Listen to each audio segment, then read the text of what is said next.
Bom, nessa aula a gente vai então tratar de espaços vetoriais, subespaços vetoriais, que são subconjuntos de espaços vetoriais, que a gente viu na primeira aula sobre esse assunto, e que herdam certas características dos espaços vetoriais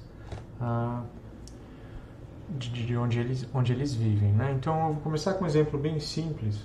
Vou pegar um certo vetor que está no R2, vamos supor que ele está dado em coordenadas, por exemplo, coordenadas V1 e V2. Então, seria um vetorzinho assim, aqui a coordenada X dele, a coordenada Y, né? E se a gente considerar todos os vetores da forma, vou chamar U, que é K vezes V, onde K é real, o que a gente vai obter? A gente vai obter vetores que estão nessa reta, né, determinado por V. Então eu posso escrever uma certa reta R. O vetor U ele vai estar ou mais para frente, ou ele é uma contração de V, ou se tem um sinal contrário, ele vai estar aqui para trás. O que importa é que se eu percorrer o conjunto dos números reais com a constante K, eu vou percorrer toda a reta R. E vocês podem ver também que se eu pegar dois vetores desse tipo, por exemplo, vamos pegar um outro U', que seria um certo K' vezes V, K' também real, eu posso ver que o U' também está aqui, né? Então, U vai ser, por exemplo, pode ser um vetor assim, né? Por exemplo, ele pode estar aqui, o U' pode estar aqui, por exemplo, né?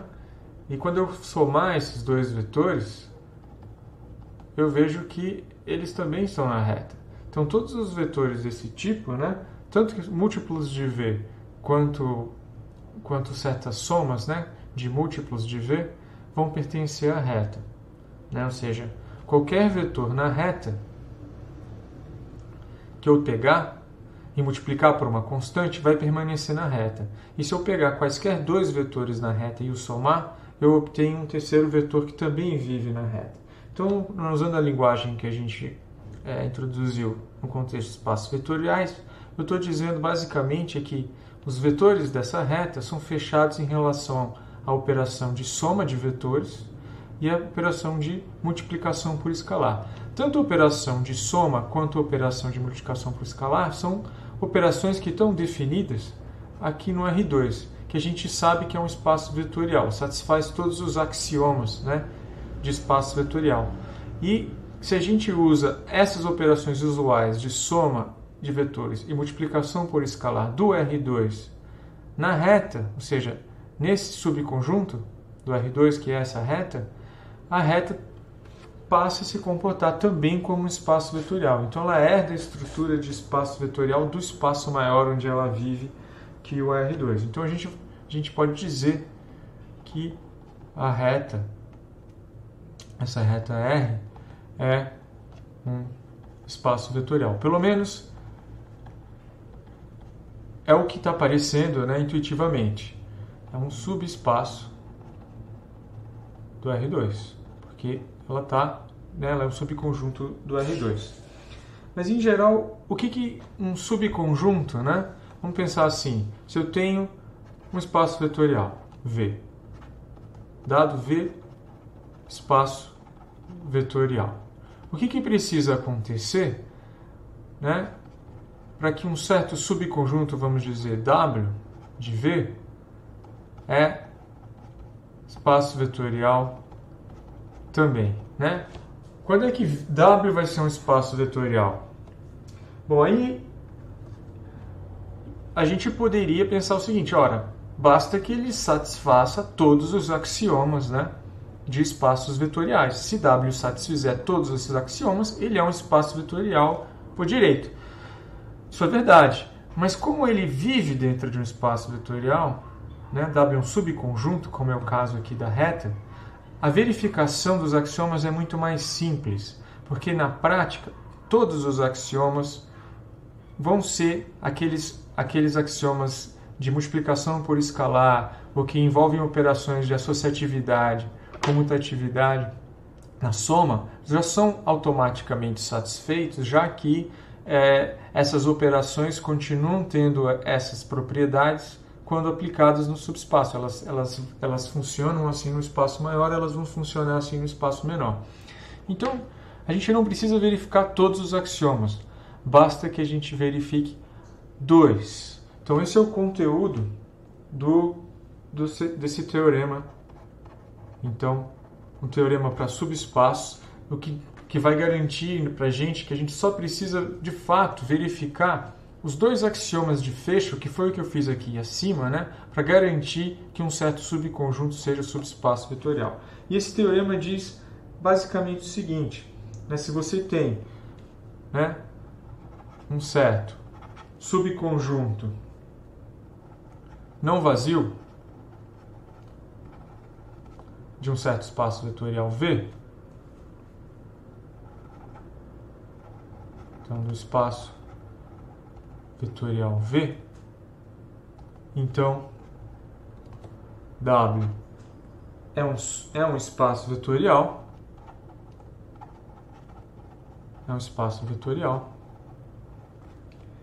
se e somente se W satisfaz os axiomas de fecho. Então, se e somente se W satisfaz os axiomas de fecho, que são, né, que eu escrevi antes, A1 e A2 na primeira aula. Então, se ele satisfizer esses 2 axiomas, ele é espaço vetorial, e qualquer espaço vetorial, logicamente, satisfaz os 2 axiomas, por exigência de ser espaço vetorial. Então, de fato, a gente, apesar de ser uma bimplicação, a gente só precisa provar uma direção, né? Já que, se ele é espaço vetorial, ele satisfaz os axiomas de fecho. Então, vamos só verificar a volta aqui. Então, vamos supor que W satisfaz os axiomas de fecho, A1 e A2. Então, ele é fechado em relação à soma de vetores e fechado em relação à multiplicação por escalar. Então, vamos ver se ele satisfazendo somente esses axiomas de fecho, eu tenho todos os outros axiomas também garantidos. Então, vamos lá. Primeira observação aqui é que W é não vazio. Certo? Como é que eu sei que W é não vazio? Bom, W é não vazio por hipótese. Então, eu sei que ele tem pelo menos um elemento. Certo? Se ele tem um elemento, eu imediatamente concluo, né, que ele tem que conter o elemento nulo. Como é que eu vejo isso? Bom, se ele é não vazio, ele tem um certo elemento, né, X que está nele.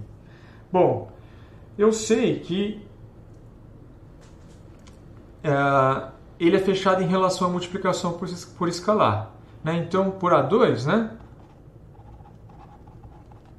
eu sei que AX pertence a W. Ora, e se eu tomar A igual a 0?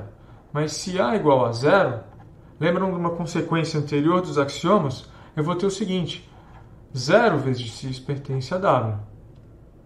Mas quem é 0 vezes x?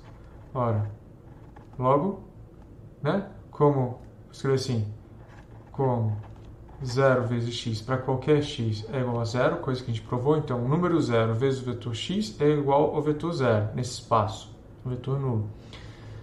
Então, o vetor nulo está em W. Certo? Essa é a primeira observação. Todo espaço, subespaço vetorial vai conter o vetor nulo. Então, é uma verificação rápida que você pode fazer, num exemplo ou num exercício. Verificar se o vetor nulo está lá dentro. Se não tiver, não pode ser subespaço vetorial. Bom, todos os outros axiomas, né, a gente precisa, para garantir, né, que W é espaço vetorial, a gente teria que verificar todos os outros axiomas, né, de A3 a A9. Mas a maioria deles vão ser verdadeiros né, simplesmente porque as operações foram herdadas de um espaço vetorial, então as operações de soma e multiplicação por número já satisfazem todas as propriedades de comutatividade, associatividade, distributividade, etc. O que sobra para a gente verificar é simplesmente os dois axiomas A5 e A6, que são aqueles de...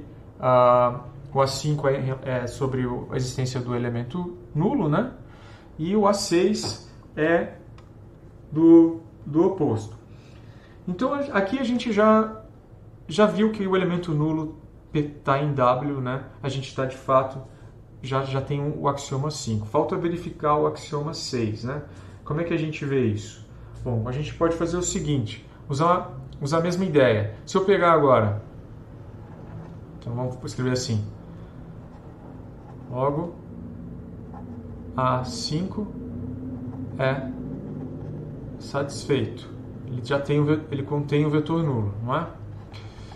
Agora, quanto a A6, se a gente tomar a constante A igual a menos 1, né, eu sei que AX está em W, então eu sei também que menos 1x está em W, certo? Mas eu tenho também o seguinte, e se eu somar, né, eu tenho dois vetores que estão em W agora, x, eu tenho, em princípio, três não necessariamente distintos. Eu tenho x menos 1 vezes x e o vetor nulo já estão em W, que a gente produziu a partir do único elemento x que a gente tomou, sabendo que W é não vazio. Então, como x e menos 1 vezes x estão em W e ele é fechado em relação à soma por hipótese, então eu sei que x mais menos 1 vezes x também está em W, certo? Mas quem é esse vetor? Ora, a gente pode manipular essa equação. A gente pode escrever assim, ó, x, essa expressão, né, esse vetor, x mais menos 1 vezes x, eu posso reescrever assim, usando distributividade. Isso é 1 mais menos 1 vezes x, que é 0 vezes x, que é 0. Ora, o que a gente obteve aqui é que x mais o seu oposto é o vetor nulo, portanto, satisfaz A5. E veja que x é qualquer elemento de W. Então, esse raciocínio que a gente fez aqui, né, vale para qualquer... Isso é para todo x em W, ou seja, A5 é sempre satisfeito para todo elemento. Portanto, W satisfaz A5, satisfaz... Aqui, desculpa, é A6, né? Satisfaz A6, satisfaz A5, que é o elemento nulo, na existência do elemento nulo, portanto, satisfaz A5 e A6 e, de acordo com o meu raciocínio, satisfaz todos os axiomas. Então, qual que é a moral da história aqui? Basta verificar os axiomas de fecho para saber se um determinado subconjunto de um espaço vetorial é um espaço vetorial também. Então, talvez a gente possa começar justamente com o exemplo mais trivial possível. Eu tenho V um espaço vetorial, vamos pegar W, um subconjunto, que é o subconjunto unitário que contém apenas o vetor nulo. Né? Esse exemplo ele é um espaço vetorial, porque qualquer múltiplo do vetor nulo é zero, certo? Essa propriedade que a gente já mostrou antes. E qualquer, né, se você somar o vetor nulo com ele mesmo, ele também dá o vetor nulo. Portanto, ele é fechado em relação à soma e à multiplicação por escalar. W é um subconjunto. De qual espaço vetorial? De qualquer espaço vetorial que você quiser, né? Todo espaço vetorial contém um vetor nulo. Então, esse é um exemplo mais simples. Talvez um exemplo, seguindo o exemplo da reta, em dimensionalidade um pouco maior. Vamos pegar o R3 com as operações usuais de soma e multiplicação por vetores. Bom, nesse caso, eu posso escolher um subconjunto, por exemplo, W.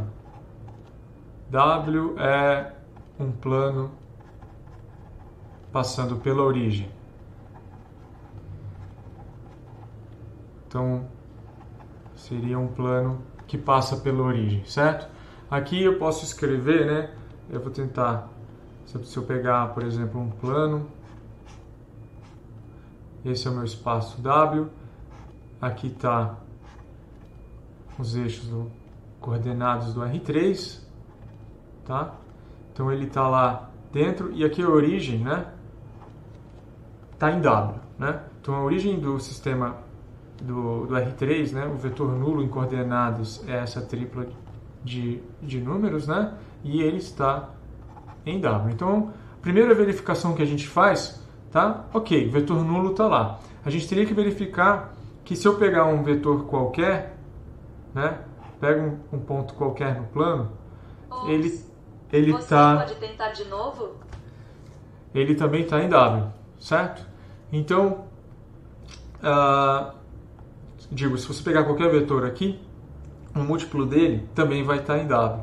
E se eu pegar dois vetores que estão em W, por exemplo, V e V', a soma deles está em W. Você pode ver isso explicitamente, por exemplo, considerando a equação de um plano que passa pela origem, né? Uma equação que tem essa cara aqui, né? X, Y e Z seriam as coordenadas de um vetor no plano. Então, se esse vetor está em W, ele tem que satisfazer essa equação. Então, você pode dar um jeito de escrever, né? Por exemplo, eu posso assumir, sem perda de generalidade, que C é diferente de zero, e aí eu escrevo a coordenada Z em função das coordenadas X e Y, a partir dessa equação. E eu considero vetores cujas coordenadas satisfazem essa equação, verifico se múltiplos e somas de vetores também vão satisfazer essa equação. Isso é uma coisa relativamente simples de fazer, e aí vocês verificam que é fechado em relação à soma. Então, W, um plano que passa pela origem, é um subespaço vetorial do R3. Muito bem. Vamos para um próximo exemplo que nos afasta um pouco, né, de vetores no R2 e no R3. Vamos pegar o espaço vetorial das matrizes N por N com entradas reais. E como subconjunto, vamos pegar um certo subconjunto V, W, né? W seria então as matrizes, conjunto das matrizes triangulares superiores, por exemplo. Quem são as matrizes triangulares superiores? Ora, que estão aqui. Então, uma matriz desse tipo, né, uma matriz que está em W, é uma matriz que tem entradas, por exemplo, A e J, uma matriz N por N, tal que A e J é zero se I é maior que J, ou seja, se as entradas que estão abaixo das diagonais são todas nulas, é uma matriz triangular superior, essa é a condição que ela precisa satisfazer. Claramente, né, se você pegar e multiplicar uma matriz dessas por uma constante, né, quais são as entradas dessa matriz K vezes a matriz A? Ora, ela vai ter entradas K, A e J, certo? E porque A e J é zero se é maior que J, essa matriz é triangular superior também. Ora, então, ela pertence, né, a W. E se B é outra matriz, em W, ou seja, ela é tal que as entradas dela, vou chamar de B e J, né, com B e J igual a zero se é maior que J, ou seja, B é triangular superior, está claro que a matriz A mais B, vamos chamar de C essa matriz, as coordenadas dessa matriz C seriam A e J mais B e J, né? E, bom, se eu considero, por exemplo, I maior que J, tanto A e J quanto B e J são zero. Então eu tenho o seguinte: C e J é zero se I é maior que J. Portanto, C pertence a W. C é uma matriz triangular superior. Então a gente verificou os dois axiomas de fecho aqui, tanto a multiplicação por escalar, né, K é um número real, quanto a soma de elementos de W permanecem em W. Logo, W é um subespaço vetorial, né? É subespaço. Pelo teorema, a gente sabe que ele é um espaço vetorial. E, claro, o vetor nulo está aqui, embora eu não tenha falado explicitamente, ele está aqui, né? O vetor nulo é trivialmente uma matriz triangular superior, porque todos os elementos dele são nulos. Um outro exemplo importante seria esse aqui, o exemplo 3, vamos falar do exemplo 4. O exemplo 4 seria o seguinte: imagina que você tem um sistema linear desse tipo aqui, estou escrevendo na forma matricial, é um sistema linear homogêneo, certo? A é a matriz de coeficientes. Então, eu posso olhar para o conjunto solução desse sistema como um espaço vetorial, da seguinte maneira: aqui é uma matriz, né? Para a gente é sempre uma matriz, vamos supor uma matriz M por N, no caso geral. Portanto, X, quem é? Ora, X também é uma matriz coluna, né? Vai ser uma matriz coluna que tem justamente N entradas, são as incógnitas, né? Que a gente geralmente tem que resolver, obter. Bom, o conjunto solução, portanto, como a gente sabe, é o conjunto dessas matrizes coluna que resolvem esse sistema. Então, o conjunto solução, ele é um subconjunto do Rn. Então, qual é o espaço vetorial relevante aqui? Ora, o espaço vetorial relevante é o Rn. A gente sabe que esse cara aqui é um espaço vetorial. O Rn é um espaço vetorial. Então, eu posso olhar para o conjunto solução como um potencial subespaço, né, do Rn, já que ele é um subconjunto do Rn. A gente teria que verificar os axiomas de fecho, certo?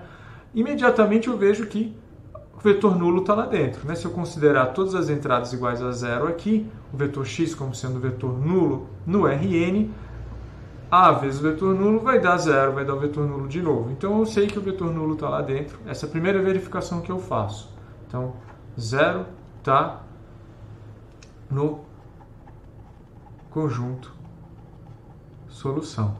Mas eu também posso verificar o seguinte: se x, vamos chamar o conjunto de solução de W. Então, se x é um elemento de W, ou seja, né, isto é, ax igual a zero, né, ele resolve o sistema linear, então, claramente, k vezes x também resolve o sistema linear, também é elemento do conjunto de solução. E além disso, né, se eu pegar duas soluções, por exemplo, se x' pertence a W, ou seja, a x' é zero, ou seja, satisfaz o sistema linear, então, claramente, x mais x' também pertence a W, né? Via soma de matrizes. Aqui toda a estrutura que a gente está usando, quem é essa soma aqui? Ora, eu estou somando vetores desse tipo aqui, matrizes coluna. Então eu estou pegando a estrutura de espaço vetorial do Rn, as mesmas operações de soma e multiplicação, e eu estou trazendo para o subespaço, que é o conjunto solução. O conjunto solução não precisa ser todo o Rn. Por exemplo, pode ser que esse sistema seja determinado e a única solução dele seja o vetor nulo. Então a gente estaria justamente no caso trivial aqui, né? Em que o conjunto de solução só contém um elemento, que é o vetor nulo. É um subespaço vetorial? É um subespaço trivial, mas ele pode conter mais elementos. Ele pode ser um subconjunto com infinitos elementos aí dentro do Rn, certo? Então esse é um exemplo importante que é bom ter em mente. Agora, vamos ver alguns exemplos que não funcionam. Por exemplo, vou pegar, esse seria o exemplo 4, vou pegar um exemplo 5. Quero pegar um caso em que você não tem, né, um subespaço. Então, vou voltar para o exemplo original, vamos pegar o R2 e vamos pegar uma reta que não passa pela origem. Então, vamos pegar W, um subconjunto de V, W, reta que não passa pela origem. Ora, se não passa pela origem, o vetor nulo não está em W, então ele já não pode ser um espaço vetorial, pelo que a gente viu. Mas vamos olhar o que está acontecendo. Imagina que eu pego aqui um plano cartesiano e a minha reta, por exemplo, é essa aqui. A reta W, né? Então, meu subconjunto de V. V é todo R2. Agora, ela não passa pela origem, né? Pelo meu desenho. Vamos pegar um vetor, um ponto qualquer aqui. Por exemplo, esse ponto. Ele é dado por esse vetorzinho V. Ora, se eu multiplicar V por algum número, eu vou estar indo aqui mais para frente, na reta, né, dada por V, ou mais para trás. Intuitivamente, parece que eu saio de W. Da mesma maneira, se eu pegar, por exemplo, dois pontos em W, por exemplo, V e V', na hora que eu somar esses vetores, né, eu vou obter um vetor que está fora, né, que seria V mais V', ele está fora de W. Então, né, eu estou desenhando, mas você pode verificar isso analiticamente, mas claramente um múltiplo de V não vai estar, né, um múltiplo não nulo de V não vai estar em W. E se você pegar dois pontos qualquer de W, a soma deles também não está em W, não vai dar um vetor que está em W. Portanto, claramente, esse cara aqui, né, uma reta que não passa pela origem, não pode ser um espaço vetorial. Então, não é subespaço vetorial do R2. Certo? Outra questão semelhante. Vamos pensar de novo no espaço vetorial como sendo R2 e vamos pegar um subconjunto que são todos os pontos do R2 dados por com essas coordenadas, né? X é um número real, então são os pontos que têm coordenadas x, x quadrado, ou seja, eles são o gráfico de uma função, né? A função y igual a x quadrado. Então, deixa eu melhorar meu desenho. Então, o gráfico dessa função é uma parábola que tangencia a origem. Então, esse é o gráfico da função y igual a x quadrado. São os pontos que têm essas coordenadas aqui. Então, vejam, você poderia ingenuamente achar, bom, a origem pertence, né? Ele toca a origem e é um subespaço vetorial. Mas se você pega dois pontos apropriados, né? Por exemplo, sei lá, pega dois pontos que estão em W. Então a abscissa tem que ser o quadrado da ordenada, por exemplo, esses dois aqui. Se você o somar, né, você vai ter um ponto que tem essas coordenadas. E claramente, né, 13 não é 5 ao quadrado. Então, esse cara não está em W. Portanto, para esse caso particular, eu tenho um ponto que não está em W. Mas para o axioma do fecho valer, tem que valer em todos os casos. Significa que o axioma do fecho em relação à soma, nesse caso, não vale. Portanto, W não é subespaço vetorial.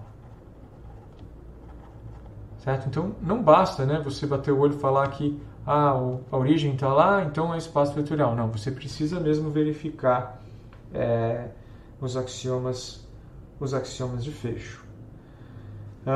Um outro exemplo, seria um contra-exemplo que eu vou deixar para vocês pensarem, é o seguinte. Imagina que eu pegue agora um sistema linear como antes, só que um sistema linear não homogêneo. Então, esse é um sistema linear não homogêneo, certo? A matriz de coeficientes e o vetor x aqui como antes, certo? E eu quero que vocês verifiquem que esse cara não é, então, conjunto solução, na verdade, né? O conjunto solução, que é um subconjunto do Rn aqui também, não é espaço vetorial. Bom, é muito simples verificar isso se B é diferente de zero, né, que é o caso. Então, estou supondo aqui que B é diferente de zero. Senão a gente cairia no caso homogêneo e a gente sabe que lá é espaço vetorial. Então, se B é diferente de zero, não é o vetor nulo, então esse sistema linear aqui dá um conjunto de solução que não é espaço vetorial. E é muito simples ver isso imediatamente, né? Nesse caso, sim, você bate o olho e vê que se você tomar x como sendo vetor nulo, você vai ter A calculado do vetor nulo ao vetor nulo, mas é diferente de B. Então, o vetor nulo não é solução desse sistema. Portanto, o vetor nulo ele não pertence ao conjunto de solução. Ora, então, não tem chance do conjunto de solução ser espaço vetorial. Certo? Então, isso tem que ficar absolutamente claro para vocês. Vamos ver ainda um outro exemplo no contexto de matrizes.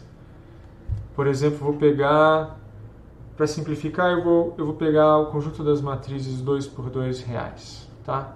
E aí eu quero que vocês verifiquem que o seguinte conjunto, subconjunto do R2, do M2, né? As matrizes que têm a seguinte estrutura. Vejam que eu repeti os termos que estão na diagonal. É o mesmo elemento, A12, A12, né?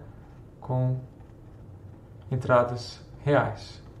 Então, esse cara aqui, ele é um subconjunto das matrizes 2 por 2 com entradas reais. Quero que vocês verifiquem se ele é um subespaço vetorial. Vejam, se eu pegar uma matriz que está em W, então essa matriz é simétrica. O que quer dizer isso? Quer dizer que ela é igual a ela transposta. Então, W nada mais, nada menos é o conjunto das matrizes simétricas. Se você quiser escrever isso em termos das entradas da matriz, né? Então ela é simétrica, né? Uma matriz que é igual a sua transposta, se você trocar o índice de linha pelo índice de coluna e você obtiver o mesmo elemento. Então, essa relação aqui, para todos os elementos da matriz, né, para todo I e para todo J, tem que ser satisfeitos para a matriz ser simétrica. Então, isso, de fato, que eu escrevi vale para qualquer dimensão, mas você pode verificar explicitamente no caso 2 por 2 para se convencer de que W é subespaço vetorial do espaço das matrizes 2 por 2 reais. Muito bem, para encerrar eu quero discutir dois tipos de subespaços que a gente pode construir a partir de subespaços dados. Então, a primeira exemplo seria a interseção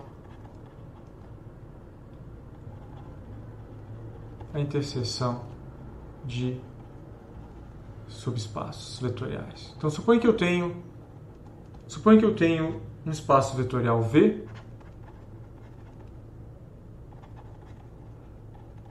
e dois subespaços de V. Então, eu tenho esses elementos aí, esses ingredientes. Vocês podem verificar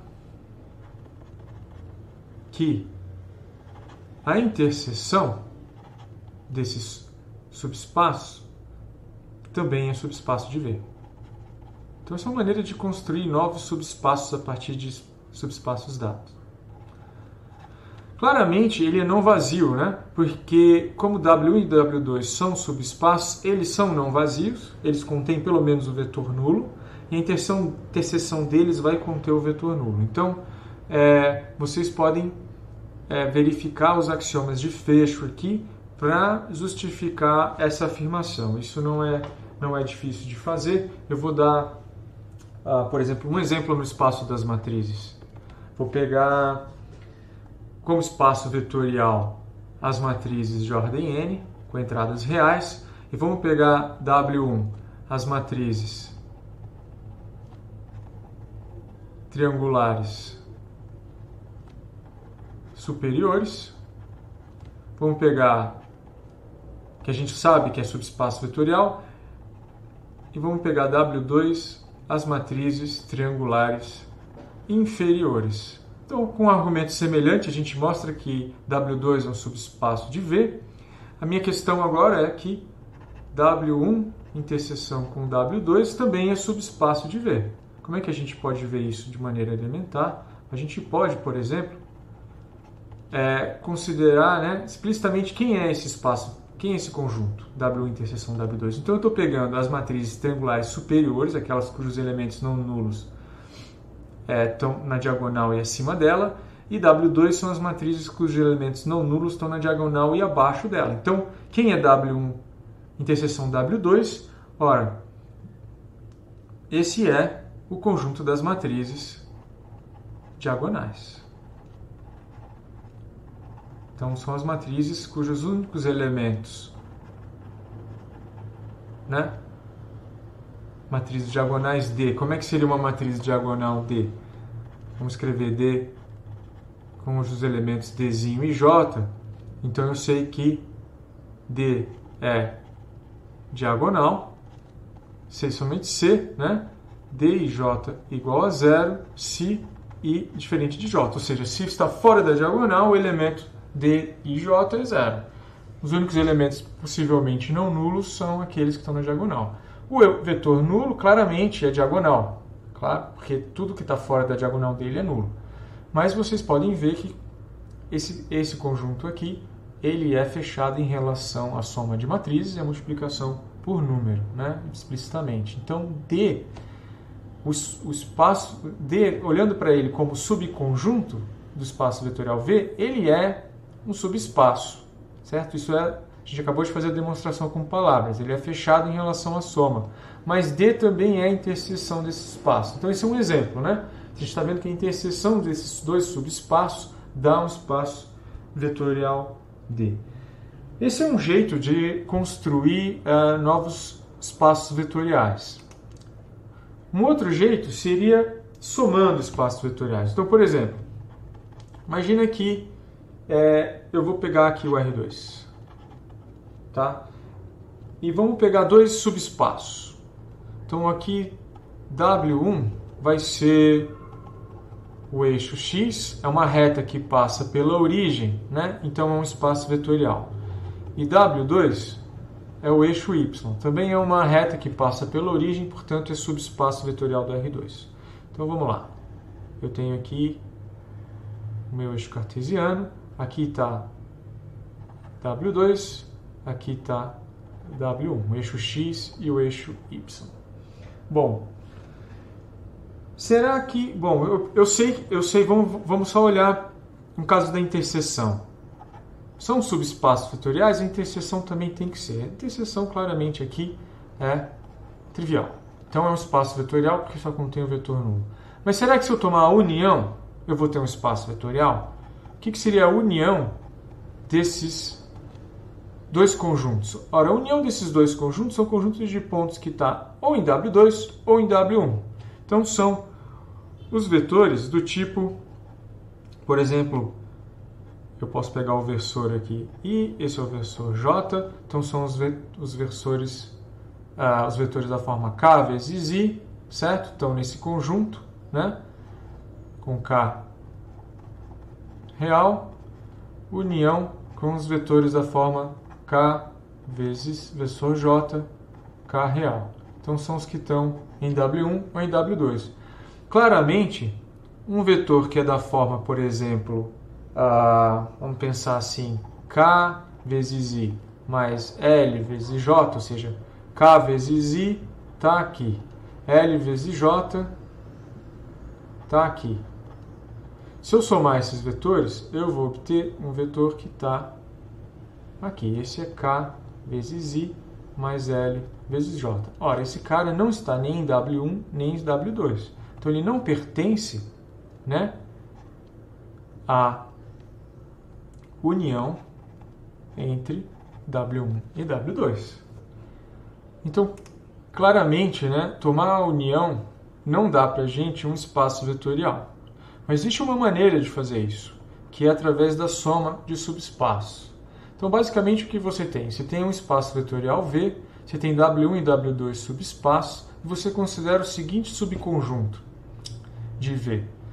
E eu vou indicar com essa notação, W1 mais W2. São todos aqueles elementos de V, portanto, é um subconjunto de V, que são dados por essa expressão aqui. Eles podem ser escritos como uma soma de dois vetores, um deles estando no primeiro subespaço e o outro no segundo subespaço. Vocês podem verificar que isso dá um subespaço vetorial de V.